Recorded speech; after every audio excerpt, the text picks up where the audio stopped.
Oke, assalamualaikum warahmatullahi wabarakatuh. Perkenalkan, nama saya Bayu Setiawan, NIM 18822110017.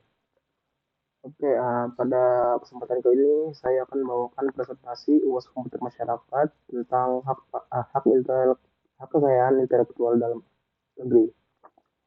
Oke, lanjut. Yang pertama ada contoh studi kasus hak kekayaan intelektual. Hak kekayaan intelektual ada dua. Yang pertama ada HKI di dalam negeri dan juga di luar negeri. Studi kasus HKI yang ada di dalam negeri, yang pertama ada kasus pelanggaran hak cipta dalam industri musik. Oke. Di Indonesia ada seorang komposer musik terkenal yang menciptakan sebuah lagu yang menjadi hits dan populer di berbagai negara.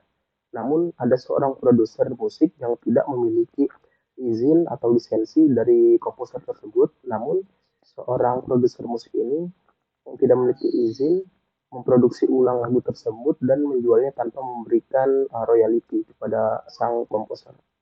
Oke, yang kedua, ada kasus pelanggaran merek dagang dalam industri fashion.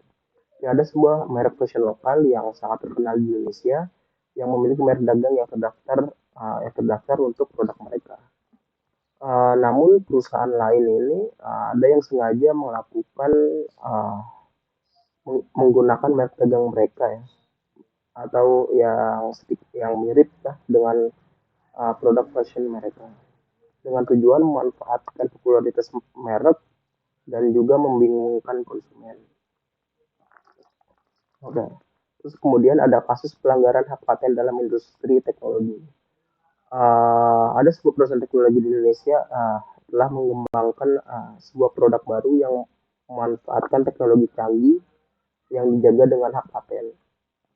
Kemudian ada pesaing di industri tersebut menghasilkan produk serupa yang menggunakan teknologi yang serupa juga tanpa izin atau lisensi dari perusahaan tersebut. Kemudian HKI luar negeri. Yang pertama ada kasus pelanggaran paten dalam industri farmasi di luar negeri. Oke, ada sebuah perusahaan farmasi di Amerika Serikat telah mengembangkan obat yang revolusioner untuk mengobati sebuah penyakit tertentu. Namun ada sebuah perusahaan farmasi di negara lain ini dengan sengaja memproduksi versi generik dari obat tersebut tanpa izin. Kemudian ada kasus pelanggaran merek dagang dalam industri elektronik di luar negeri. Oke, ada sebuah perusahaan elektronik terkenal yang di Jepang yang memiliki merek dagang yang sangat terkenal di seluruh dunia. Namun ada sekelompok perusahaan di China memproduksi dan memasarkan produk elektronik dengan merek dagang yang serupa secara ilegal. Kemudian ada kasus pencurian data R&D dalam industri teknologi informasi di luar negeri. Oke, kasus pencurian ini ada di sebuah perusahaan teknologi di Inggris yang telah melakukan riset dan juga pengembangan untuk menghasilkan sebuah teknologi yang baru.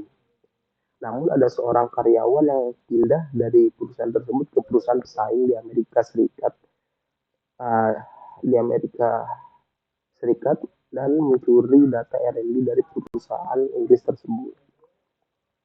Oke, lanjut ada plagiarisme. Oke, pengertian plagiarisme itu sendiri merupakan sebuah tindakan mengambil atau menggunakan karya, ide, atau informasi orang lain tanpa memberikan pengakuan. Kemudian ada pun cara pencegahannya, yaitu satu menggunakan perangkat deteksi plagiarisme untuk memeriksa keaslian dan kemiripan karya tulis dengan sumber-sumber yang sudah ada. Kemudian yang kedua adalah menerapkan sanksi yang tegas terhadap pelanggaran plagiarisme.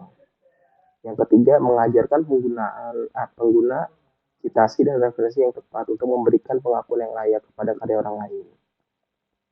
Oke, next. Kemudian ada kasus plagiarisme yang dilakukan.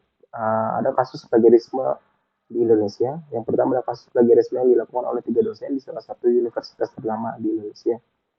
Oke, kasus plagiarisme ini uh, terjadi di sekitar tahun 2012 lalu, ya, tepatnya dilakukan oleh 3 dosen di salah satu universitas di Indonesia ternama. Ya. Kemudian tiga dosen ini sedang dalam uji karya tulis yang digunakan untuk menaikkan jabatan mereka, ya, untuk menjadi seorang guru besar. Namun ternyata naskah yang disusun itu merupakan hasil mencontek atau menjiplak dari naskah yang sudah ada. Kemudian adapun sanksi yang didapat oleh tiga calon guru besar tersebut, ini mereka tidak dipecat atas kasus ini, tapi mereka gagal menjadi guru besar pada saat itu dan hanya diturunkan jabatannya saja. Kemudian yang kedua ada kasus plagiarisme dalam industri jurnalisme. Oke, ada seorang jurnalis di Indonesia menulis sebuah artikel berita yang dianggap ini plagiat dari artikel berita lain. Jurnalis ini menjadi korban. Jurnalis yang menjadi korban ini melapor atas kasus tersebut ya, ke otoritas terkait dan mengajukan gugatan hukum atas pelanggaran tersebut.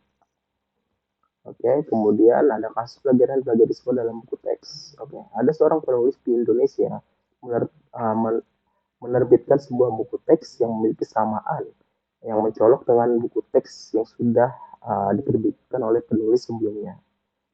Penulis yang menjadi korban ini mengajukan gugatan hukum kepada otoritas terkait ya terhadap penulis tersebut.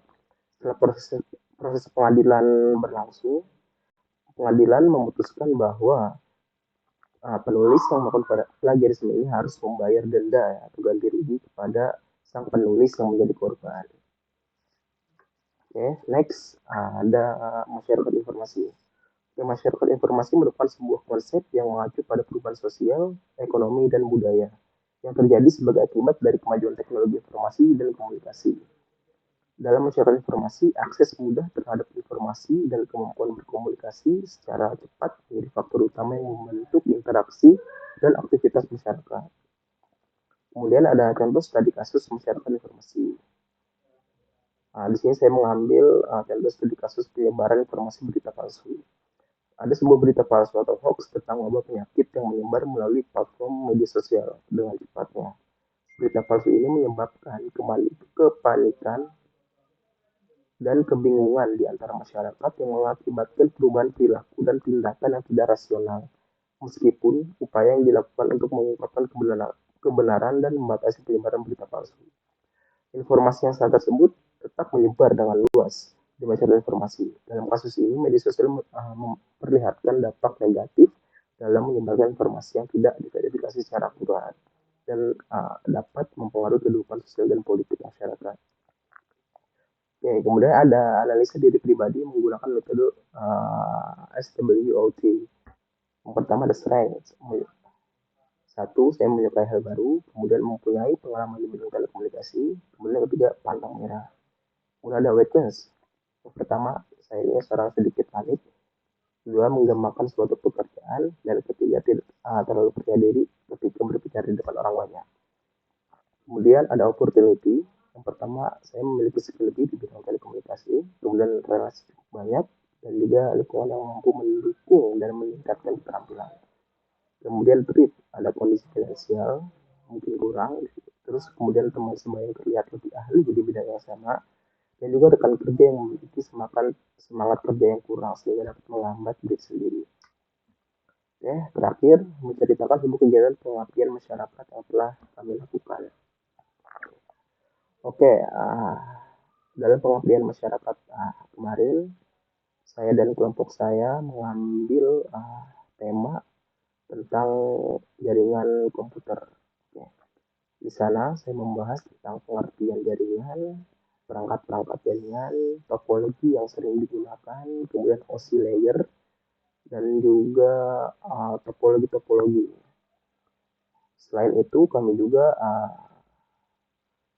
mensimulasikan ya, atau membuat sebuah topologi menggunakan Cisco Packet Tracer ya, untuk membuat sebuah jaringan LAN sederhana dengan skemanya menggunakan satu router, 3 buah switch, 2 server, dan komputer-komputer yang terhubung ke switch-switch tersebut. Dan juga di sana kami melakukan tanya jawab ya, seputar yang telah kami presentasikan dan membuat sebuah form untuk feedback kami. Oke, dari saya mungkin cukup. Mohon maaf bila ada kekurangan dan juga kesalahan kata. Wassalamualaikum warahmatullahi wabarakatuh.